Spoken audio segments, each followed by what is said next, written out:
Olá, gente, tudo bem? Professora Patrícia Gonçalves, e agora a gente está aqui na segunda parte da aula sobre processos cognitivos superiores.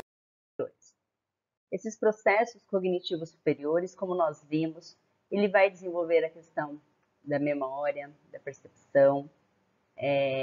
Então, a gente trabalhou muito com essas questões para a gente chegar realmente na questão da aprendizagem. O que está faltando ali para a gente entender como que esse estudante aprende, como é que essa criança aprende? Então, a gente vai falar um pouquinho sobre a questão agora da memória. Para que a memória, né, para que um evento esteja guardado na memória, várias informações são associadas, como a questão do som, da imagem, do sentimento, ou seja, através da percepção. Então, nós temos que ter a nossa percepção muito bem trabalhada, muito bem organizada, para que a memória também esteja acionada. Então, a memória ela é um processo dinâmico que consiste na codificação, no armazenamento e na recuperação de conteúdos e de informações. Essa memória ela implica no tratamento dessa informação. A, e ela diz respeito também sobre a questão da codificação, do armazenamento e da recuperação dessa informação. Então, o que a gente precisa, né, para a questão de entender, da formação da nossa memória? O primeiro passo é a codificação. Então, é a primeira fase desse processo de formação para ter novas memórias. Toda informação ele implica na codificação de dados informativos. O que é isso? É a transformação do modo de absorver dessa informação ser armazenada. E por vezes essa codificação ela é automática. E outras vezes nós temos que dar algo para ela para que ela permita ser memorizada e depois recordá-la. Então os dados eles são traduzidos num código que podem ser acústicos, pode ser visuais ou pode ser semânticos. Então a gente vai usar da percepção para a gente codificar essa informação e guardá-la na nossa memória. Depois, sobre a questão do armazenamento. Então, é o processo mediante no qual a gente mantém dentro da nossa memória a informação que foi adquirida. Então, essa informação ela é conservada por um período, seja ele mais longo ou mais curto, de acordo com a nossa necessidade. Então, para algumas informações, a gente produz modificações nessas redes neurais para que permita que a gente recorde e a gente memorize, a gente retome aquela informação. A recuperação. Toda vez que a gente aciona a nossa memória, a gente recupera essa informação, a gente precisa atualizar a informação que foi armazenada, para que a gente utilize nessa nova experiência ali que está sendo no presente. Então, reatualizar, né, esse programa de memória, ele precisa em localizar a informação armazenada e fazer acender essa consciência dela lá dentro. Quais os tipos de memória que nós temos? Nós temos a memória de curto prazo. O que é isso? É aquela memória que a gente retém a informação durante um período limitado de tempo e acaba podendo ser esquecido se passar um longo período. A gente tem uma memória imediata, que armazena com capacidade imediata, como, por exemplo, 7 informações, ou que consegue manter durante de 20 a 30 segundos. Aquilo, por exemplo, que a gente faz assim, memorize aí palavras, X, Y, Z, W, e aí você tem que colocar essa palavra depois na sequência de novo, tá? Seria essa memória imediata. Nós temos a memória de trabalho. O que é isso? É a informação que mantém quando ela for útil. Então, como a gente recupera ela direto, essa memória se mantém útil. Qualquer informação que tenha estado na memória de curto prazo e se tenha se perdido, estará perdida para sempre. Então, você pode tentar recuperar lá, mas você não vai conseguir. E nós temos a memória ali de longo prazo. O que é isso? Que permite a gente conservar dados, informação durante dias, meses, anos ou durante toda uma vida. Tem dados que têm essa origem da memória ali dentro também do curto prazo. Então, tem uma memória não declarativa. O que é isso? É uma memória automática que permite a gente realizar tarefas básicas associadas aos comportamentos motores.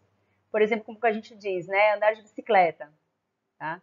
Memória declarativa é uma memória explícita, associada a fatos, às informações, a episódios, a acontecimentos pessoais. É aquela memória que a gente, por exemplo, sente o cheiro da comida e a gente lembra do que é. Ou sente o cheiro de uma pessoa, ou a gente fala alguma coisa e fala, ah, eu lembrei de tal coisa. São memórias declarativas. E também, por toda a sua via, tem a questão também do esquecimento. Porque o esquecimento é a incapacidade provisória ou definitiva de recordar, de recuperar dados, de buscar informações, né, que foram memorizadas. O esquecimento ele é essencial também para a nossa memória, uma vez que a nossa memória tem uma função seletiva e adaptativa. Então, não dá para a gente guardar tudo dentro da memória. Esse esquecimento, né? Só o que é bom dura tempo bastante para se tornar inesquecível. Ou seja, a nossa memória ela é tão viva que tudo aquilo que for bom, nós vamos guardar na memória de longo prazo e nós vamos tentar recuperá-la sempre que for necessário, porque é inesquecível, é algo que foi muito bom para a gente, marcou bastante. E os fatores que influenciam na questão do esquecimento? A gente tem um esquecimento regressivo. O que é isso? Ocorre quando surgem dificuldades de reter um novo conteúdo, em recordar fatos, nomes aprendidos ali recentemente. Especialmente no sentido de pessoas de certa idade. Por exemplo, a gente não consegue mais gravar o nome, o telefone, o endereço.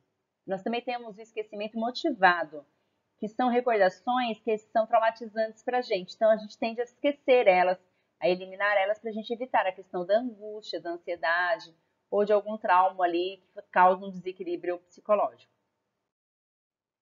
Nós temos também a influência dos processos de interferência. O que é isso? As novas memórias interferem na recuperação das memórias antigas. Então, a gente tem a questão da inibição, ou seja, influência negativa que a aprendizagem anterior tem sobre a recordação de uma nova informação. E nós temos a inibição retroativa. Então, a gente tem a inibição proativa e a inibição retroativa, que é um efeito negativo que a informação tem sobre a informação anterior. Então, a proativa, ela vai sofrer essa informação e vai ser útil.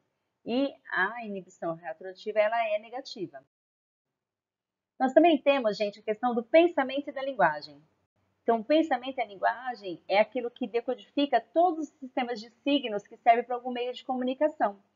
Podem ser eles verbais ou visuais, mas que vão dar sentidos através desses órgãos, né? A gente ouve, a gente vê, a gente faz a percepção.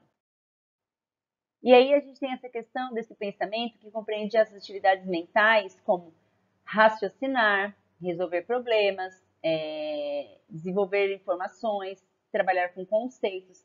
E a gente vai trazer com isso aquela evolução do pensamento de Piaget, a questão do concreto para o abstrato, do real para o imaginário, da análise para a síntese, do racional para o emocional. E aí nós chegamos finalmente na questão da aprendizagem, que é aquela modificação relativamente estável do comportamento ou do conhecimento, que é o resultado ali de exercícios, de experiência, de treino, de estudo. Envolve esses processos cognitivos que a gente falou aqui, os superiores, que são envolvidos com a questão da motivação e da emoção para manifestar dentro desses comportamentos. Então, a gente precisa da emoção e da motivação para que a aprendizagem também aconteça. Então, nós temos vários tipos de aprendizagem. A primeira é a aprendizagem não associativa. Então, esse tipo de aprendizagem ele realiza mediante as duas formas. A questão habitual, então, consiste em aprender e reagir apenas a estímulos selecionados, um estímulo sem importância. E a questão da sensibilização. Então, a gente aprende através de propriedades de um estímulo que pode ser ameaçador ou prejudicial para a gente.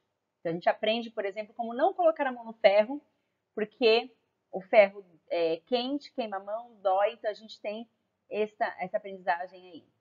Nós temos a aprendizagem associativa, que é uma aprendizagem que é mais complexa, que precisa de duas abordagens, seja o condicionamento clássico ou seja o condicionamento operante.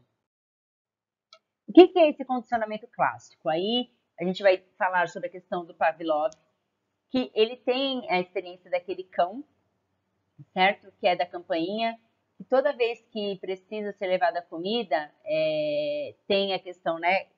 O cachorro está com fome, ele aciona a campainha, o cachorro saliva, ele ganha a carne. Então, o resultado desse estímulo ele é neutro, ele torna-se um estímulo condicionante. O que é isso? Esse estímulo ele desencadeia sempre uma resposta. Então, aprendemos com o que nos acontece. Então, toda vez que acontece algo, nós temos um estímulo sobre isso. E nós temos o condicionamento operante, que é aquele condicionamento do Skinner, que vai falar das experiências, por exemplo, dos ratos, né? Que precisa da questão do comportamento e tem uma resposta logo em seguida. Então, essas consequências, sempre vai ter uma consequência ali que seja agradável, um comportamento que precisa ser fortalecido. E quando tem um comportamento ruim, ele também é punido. E a conclusão disso é que nós aprendemos com as consequências dos nossos atos. E isso é resultado do que nós fazemos. Então, o operante é isso. De acordo com o que eu for fazendo, eu vou tendo os resultados, sejam eles positivos ou eles negativos. A aprendizagem por observação ou imitação, que é aquela aprendizagem pela modelagem, que a gente precisa ter um indivíduo ali para que a gente observe e a gente faça a nossa ação em cima daquilo. Então, nós aprendemos sobretudo com as consequências dos atos das outras pessoas, que nós observamos e fazemos igual ou não queremos fazer igual àquela pessoa. O quarto, nós temos aí a aprendizagem com recursos simbólicos de representação. O que é isso? Toda aprendizagem ela envolve uma relação e uma integração de experiências. Então, ela pressupõe um conjunto de competências mentais que abrigam essa questão da compreensão, da simbologia, essa capacidade de representação, que vai envolver aquela questão da linguagem, da comunicação, da emoção, da motivação, da percepção, da atenção, da memória. E como que se aprende, então? Essa aprendizagem, então, implica na existência de alguns fatores, como a motivação, os conhecimentos anteriores, a quantidade de informação, a diversificação das atividades, a planificação e a organização e a cooperação. Então, com isso, nós finalizamos a nossa aula aí sobre as funções cognitivas superiores. Espero que vocês tenham compreendido. Muito obrigada e até a próxima.